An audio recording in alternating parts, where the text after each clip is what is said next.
வணக்கம் நண்பர்களே, நம்ம இப்போ பூரிக்கிழங்கு எப்படி செய்யறதுன்னு பார்க்கலாம்.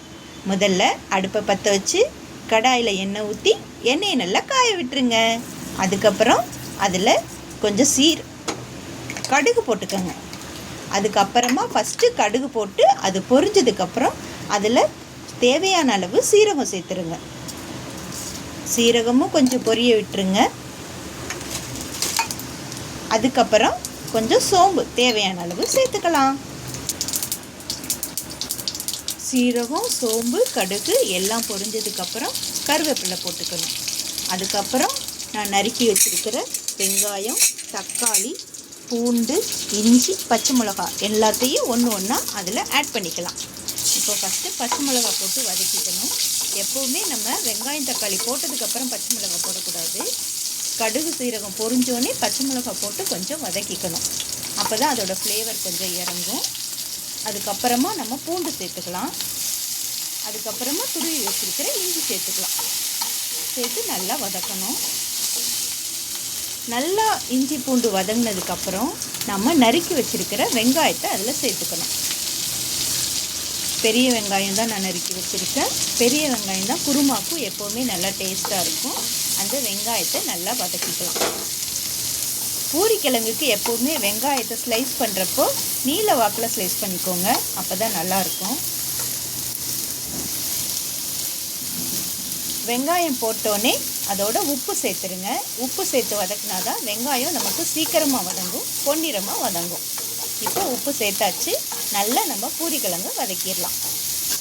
வெங்காயத்தை நம்ம ஃபுல்லாக வதக்கக்கூடாது. ஒரு 50% வதங்கினா போதும். வெங்காயம் வதங்கின உடனே நம்ம அதில் தக்காளி போட்டு வதக்கிக்கிடுவோம். தக்காளி சேர்த்து கொஞ்சம் நேரம் கழித்து நம்ம அதில் மஞ்சத்தூள் சேர்த்துக்கணும்.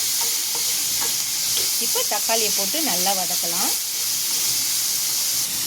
வெங்காயம் தக்காளி வதங்கிட்டுருக்கு. இப்போ நம்ம அது கூட நம்ம சிறிதளவு மஞ்சத்தூள் சேர்த்துக்கிறோம். அந்த வெங்காயம் தக்காளி நல்லா வதங்கட்டும். அது வரைக்கும் ஒரு 5 மினிட்ஸ் நம்ம சிம்மில் வச்சு வேக விடுவோம். சிம்மில் வச்சு மூடி போட்டுருவோம். அப்போ தான் வெங்காயம் தக்காளி கொஞ்சம் நல்லா வதங்கும். ரொம்ப நேரம் விட்டுறாதீங்க. மேக்ஸிமம் ஒரு 2 to 3 மினிட்ஸ், எக்ஸ்ட்ரீம் போனால் 5 மினிட்ஸ் வைங்க போதும். இப்போது 5 மினிட்ஸ் நமக்கு வெந்துருச்சு. அடுத்ததாக நம்ம வேக வச்சு வச்சுருக்கிற உருளைக்கிழங்கு, கடலைப்பருப்பு, பட்டாணி 3ஐயும் எடுத்துக்கிறோம். 3ஐயும் எடுத்து இப்போ நம்ம ரெடி பண்ணி வச்சுருக்கிற அந்த கலவையில் கொட்டணும். பாருங்கள், இப்படி தான் கொஞ்சம் கொஞ்சமாக சேர்த்துக்கணும். அட் அ டைமில் அப்படியே நம்ம பாத்திரத்தை கவுச்சிடக்கூடாது. எப்போவுமே கொஞ்சம் கொஞ்சமாக சேர்த்து கிளறினா தான் அதோடய ஃப்ளேவர், காரம் எல்லாமே அந்த உருளைக்கிழங்கு பட்டாணியில் போய் சேரும். சிறிது சிறிதாக கொஞ்சம் கொஞ்சமாக நம்ம சேர்த்து எல்லாத்தையும் சேர்த்ததுக்கு அப்புறமா நம்ம மிக்ஸ் பண்ண ஆரம்பிக்கணும். சேர்த்தாச்சு. பாருங்கள், இப்போ மிக்ஸ் பண்ணலாம்.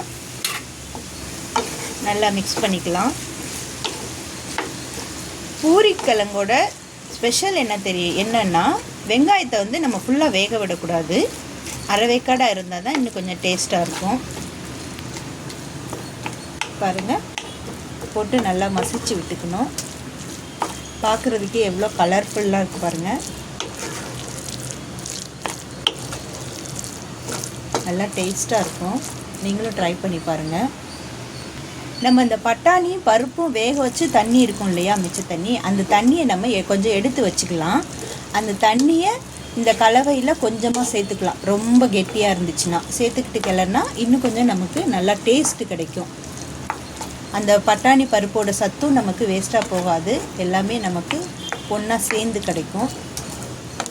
டெக்ஸ்சர் பாருங்கள், சூப்பராக இருக்குது.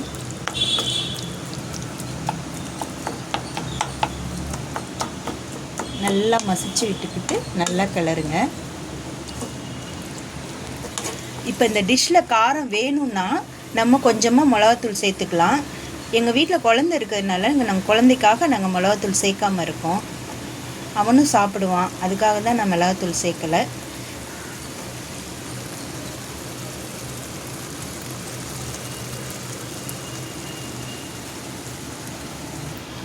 மூடி போட்டு சிம்மில் 2 நிமிஷம் வச்சு இறக்கி கொத்தமல்லி மேலே தூவி நீங்கள் பூரிக்கு சைடிஷாக சாப்பிட்லாம். சாப்பிட நல்லா டேஸ்ட்டாக இருக்கும். நன்றி, வணக்கம்.